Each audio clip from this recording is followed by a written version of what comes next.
Hi everybody. Today's movie was the 1975 drama One Flew Over the Cuckoo's Nest, directed by Milos Forman, starring Jack Nicholson, Louise Fletcher, Christopher Lloyd, young Danny DeVito. A lot of really great actors in this movie. It was also the second movie in history to win all 5 major Academy Awards. And you know what? It completely deserved it. I have my copy of the Kesey novel that it was based off of here, and it is one of my favorite all-time favorite books.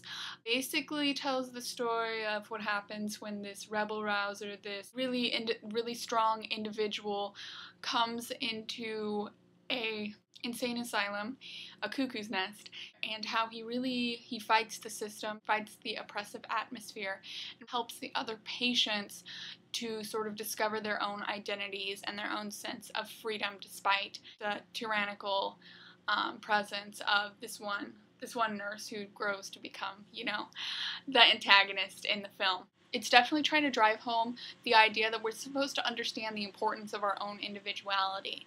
We're not supposed to want to conform. We're not supposed to want to be like the inhabitants, like the inmates that are already there when McMurphy arrives. We're supposed to look at McMurphy and understand that he's the one that we're supposed to aspire to be.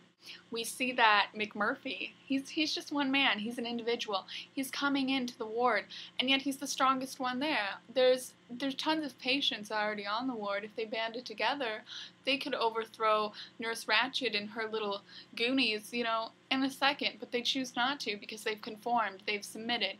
Whereas Randall, he can overthrow everyone. He's powerful enough. He can do that because he's the individual. Now, I'm not going to talk about how great Jack Nicholson did because I feel like that's just going to be superfluous information.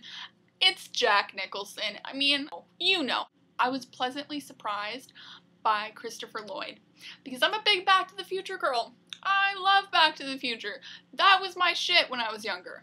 And so I was like, yo, Doc Brown. And to be honest, I always thought he looked freaking insane and out of his mind anyway. In this movie, he's actually playing, a mental patient. And he's awesome. He's so good. And it's not, the Doc Brown kind of crazy. He's intense. His eyes, those crazy eyes, his expressions, it's amazing. And that was another thing I really loved about this director, Milos Forman, what he did, is he really used a lot of natural light, a lot of face shots to emphasize the point that this wasn't some fantasy story. This wasn't something that was happening, light years away. This was something that was going on, that these people were human. This was something that was happening in real life, that was happening right outside your doorstep. This was, real people going through things like this. Nurse Ratched is the suppressor. She's the antagonist. She rules the mental ward in such a way that none of her patients get better. That's her goal. Her goal is to keep them submissive. Her goal is to keep them down, to suppress their human desires. She finds sex to be completely disgusting, to be shameful. She finds any act that is out of routine or that goes even slightly against what she thinks is right to be abominable. She represents everything in society and everyone in society that is aiming to oppress us and to keep our individuality down.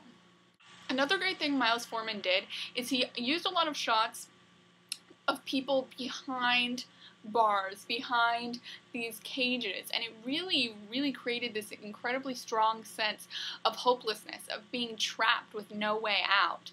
It led up eventually into the showing of at the nurse's station, how they have that glass door, and even though it's glass, even though it looks like there's no bars, it looks like you're not trapped, it's the strongest barrier. It's even more so than the bars because there's such a strong sense of authority behind it. And that represents the power, the way that power is imposed in our lives. It doesn't seem like we're missing any freedoms. It doesn't seem like the government has, a lot of control over our lives. At first glance, it's the same as that glass.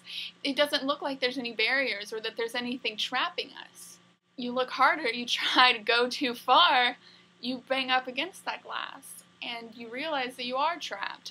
McMurphy, of course, being that he was the one to, liberate these people, liberate their minds at least, he's the one that eventually does break the glass. There's definitely strong correlations between McMurphy and Jesus. McMurphy is supposed to be this Jesus type figure.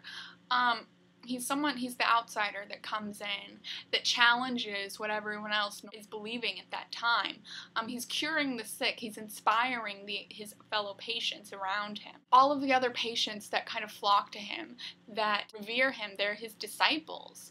He's also, betrayed. I won't give away by who, just as Jesus was betrayed by Judas. He sacrifices so much not for himself, but for others. I think that it's a beautiful comparison. I think that it's really, really well executed. I have to say, kind of fell in love with Billy Bibbit a little bit, just because he had awesome hair, man. He had this, weird sort of curly Q poodle thing, and just, really cool, and he was awesome. Ultimately, this is a really strong film that even today speaks the same messages about the refusals to conform. Even though it was made, 30 some odd years ago, its messages and its themes are still very potent today, even maybe more so. It might be kind of long for some people. Movies were made differently back then. They're longer. There's not an explosion or someone getting their head chopped off every 5 seconds. It does require you to engage with it, to cognitively think and comprehend while you're watching it. But it's a joy to do, it really is, and, come on, guys. It's Jack Nicholson. Can we just, it's Jack Nicholson. It's Jack Nicholson. Go watch it.